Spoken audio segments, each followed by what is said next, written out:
Guys, मैं Ashok sir आज आप लोग के सामने बीएड फोर्थ सेमेस्टर में यूनिट 3 में दिया है परामर्श प्रक्रिया। तो हम लोगों ने अभी तक देखा परामर्श क्या है। तो परामर्श आप लोग जानते ही हैं कि परामर्श में व्यक्ति की सहायता की जाती है। अब ये देखेंगे इसका प्रोसेस क्या है। ठीक है, तो परामर्श प्रक्रिया में वर्तमान समय में क्या किया गया है कि 2 रूपों में बांट दिया गया है। 2 रूपों में ये प्रचलित है। तो पहला कैसा है, व्यक्तिगत परामर्श है। पहला व्यक्तिगत परामर्श और दूसरा है सामूहिक परामर्श। सामूहिक परामर्श ये देखा गया है। ये विद्वानों में सामूहिक परामर्श को लेकर मतभेद है। ये जो होता है इसमें मतभेद उत्पन्न किए हैं क्योंकि परामर्श प्रक्रिया में व्यक्तिगत भिन्नता की अवधारणा पर आधारित है ये, क्योंकि ये परामर्श 2 व्यक्तियों का साक्षात्कार होता है।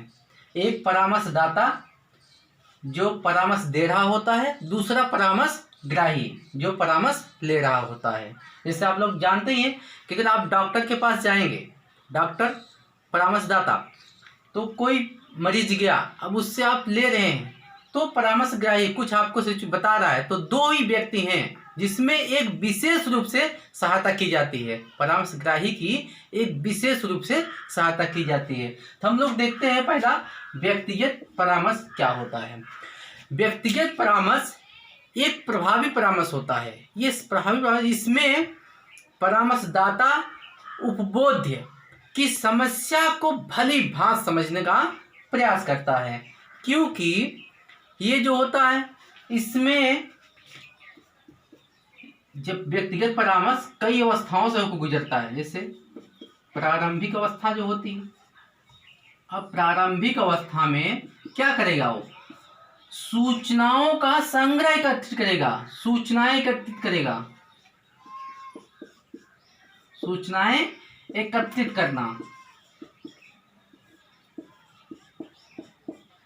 इसमें परामर्शदाता उपबोध से उसके बारे में सूचनाएं एकत्रित करता है। और किस प्रकार के, जैसे कि मान लीजिए छात्र है विद्यालय में, तो उसकी कोई समस्या है, तो पहले हम क्या करेंगे कि जो विद्यालय में उसका रिकॉर्ड रखा गया है, संचय किया गया है, उसके बारे में थोड़ा देखेंगे। इसमें जो है उसका विद्यालय में रिकॉर्ड चेक करेंगे, रिकॉर्ड देखेंगे। तत्पश्चात देखेंगे कि अध्यापक से बात करेंगे। भाई पहले भी किसी अध्यापक के संपर्क में रहा होगा, उससे कुछ सहायता मिलेगी। और तत्पश्चात उसके बाद अभिभावक। अब इतने लोगों से उसकी सूचनाएं हम एकत्रित करेंगे।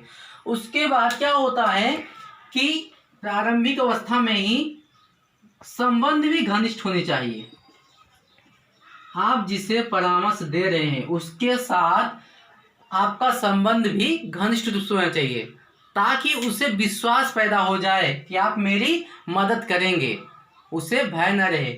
उसके प्रति आपकी सहानुभूति भी होनी चाहिए।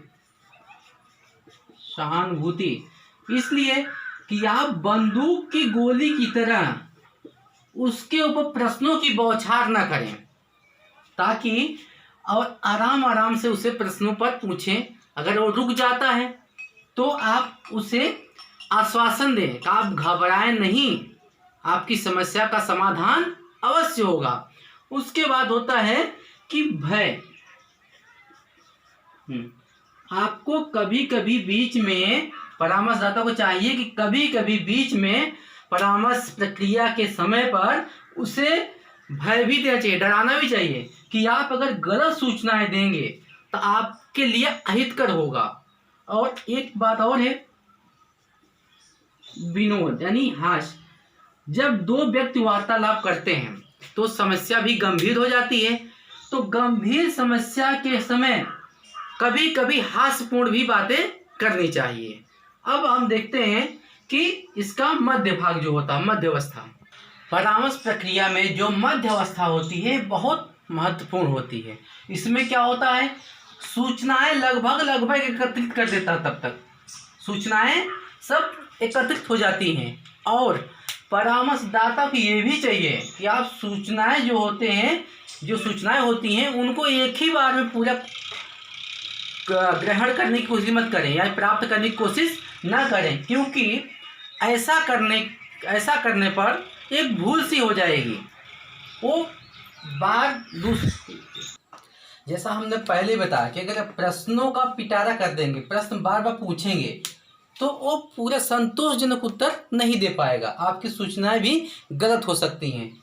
और अब हम देखेंगे कि अंतिम अवस्था जो होती है इसकी, अंतिम अवस्था में हम देखेंगे, इस अवस्था में अंतिम भाग में परामर्शदाता को यह निर्णय लेना मुश्किल हो जाता है कि वो अब अपनी परामर्श कार्य को कब खत्म करे, कब समाप्त करे। परामर्शदाता परामर्श रुचि के कारण वार्तालाप में इतना लग्न, इतना तन्मय हो जाता है कि उसे समय का भी ध्यान नहीं रहता है, इसलिए उसे समय का भी ध्यान देना चाहिए। और ये साथ साथ समय का ध्यान रखते हुए ये भी ध्यान देना चाहिए कि परामर्शग्राही जो हमारा परामर्शदाता और परामर्शग्राही के बीच वार्ता हुआ उससे वो संतुष्ट है या नहीं, इस पे विशेष ध्यान देना चाहिए। अब हम देखेंगे कि सामूहिक परामर्श जो होता है ये एक भ्रामक शब्द है, यानी भ्रम उत्पन्न करने वाला है, क्योंकि कुछ विशेषज्ञों का मानना है कि सामूहिक परामर्श शब्द आपत्ति प्रकट करता है, क्योंकि आप लोगों ने देखा है कि ये सब निर्देशन के अंदर किया जाएगा, निर्देशन का क्षेत्र है। परामर्श जो होता है, परामर्श कार्य, इसमें दो व्यक्तियों के मध्य संबंध स्थापित करना होता है, दो व्यक्तियों के मध्य स्थित संबंध स्थापित है। इसमें यह प्रक्रिया जो होती है यह व्यक्तिगत मानी जाती है, इसलिए इस पे थोड़ा सा आपत्ति है। अब देखते हैं कि परामर्शदाताओं के अभाव में क्यों माना गया है, कि परामर्शदाताओं के अभाव में इसे स्वीकार किया गया है। यह पश्चिमी देशों से इसकी शुरुआत मानी जाती है, और उन्होंने ही यह माना कि परामर्शदाता जो होते हैं, जैसे कि डॉक्टर हैं, अब पेशेंट बहुत ज़्यादा हैं, तो उन्हें एक साथ में अगर उन्हें सुझाव देना हुआ तो समूह बनाएंगे, उसी आधार पर इसे स्वीकार किया गया। परामर्शदाता के अभाव में सामूहिक परामर्श की स्वीकृति मानी जाती है। और यह विधि जो होती है समय और धन दोनों की बचत करती है, इसी कारण व्यक्तियों में इसे अपनाने का जो रुचि और आकर्षण दिखा है, यही कारण है। सामूहिक परामर्श में भी दो प्रकार होते हैं, एक बंद समूह होता है, बंद समूह, इसके अंतर्गत परामर्श प्रक्रिया में, परामर्श कार्य में वही व्यक्ति सम्मिलित होंगे जो पहले से चयनित रहेंगे। और दूसरा होता है सतत समूह, इसमें परामर्श प्रक्रिया चल रही होती है, इसमें कोई भी नया सदस्य आ सकता है, नया सदस्य की अनुमति रहती है,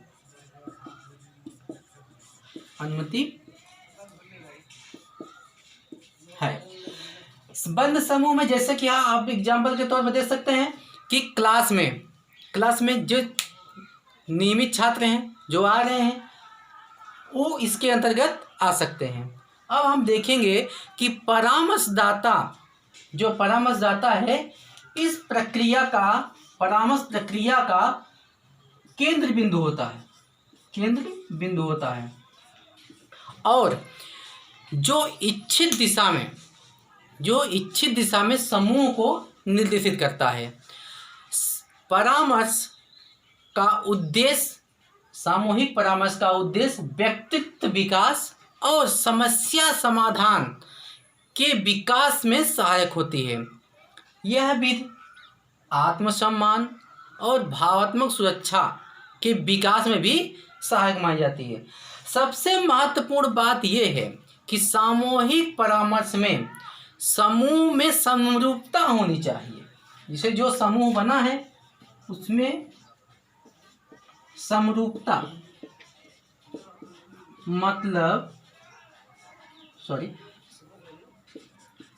कि ये समरूपता का मतलब ये है कि समूह इस प्रकार का होना चाहिए कि एक उम्र के होना चाहिए और एक ही समस्या होनी चाहिए।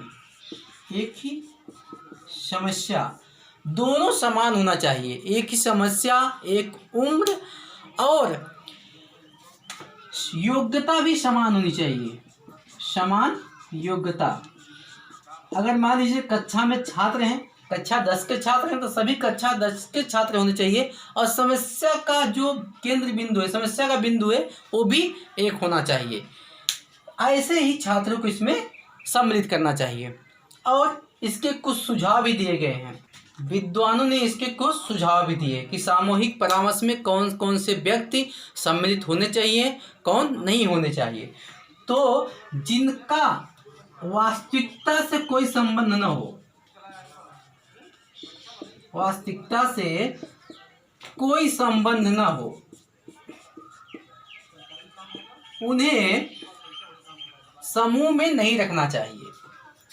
और दूसरी बात यह है कि समूह में सदस्यों की संख्या भी, जो सदस्य हैं इनकी संख्या भी निर्धारित होनी चाहिए। सदस्य की संख्या लगभग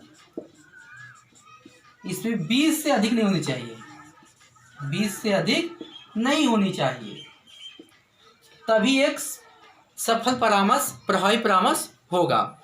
और दूसरा होता है, अगला पॉइंट ये कि अनैतिक व्यवहार करने वालों को, जो अनैतिक व्यवहार,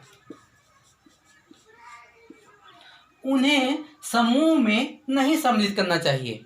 अनैतिक मतलब जिस कार्य का समाज गवाही, जिस कार्य को करने के लिए समाज गवाही न दे, वो अनैतिक कार्य होते हैं।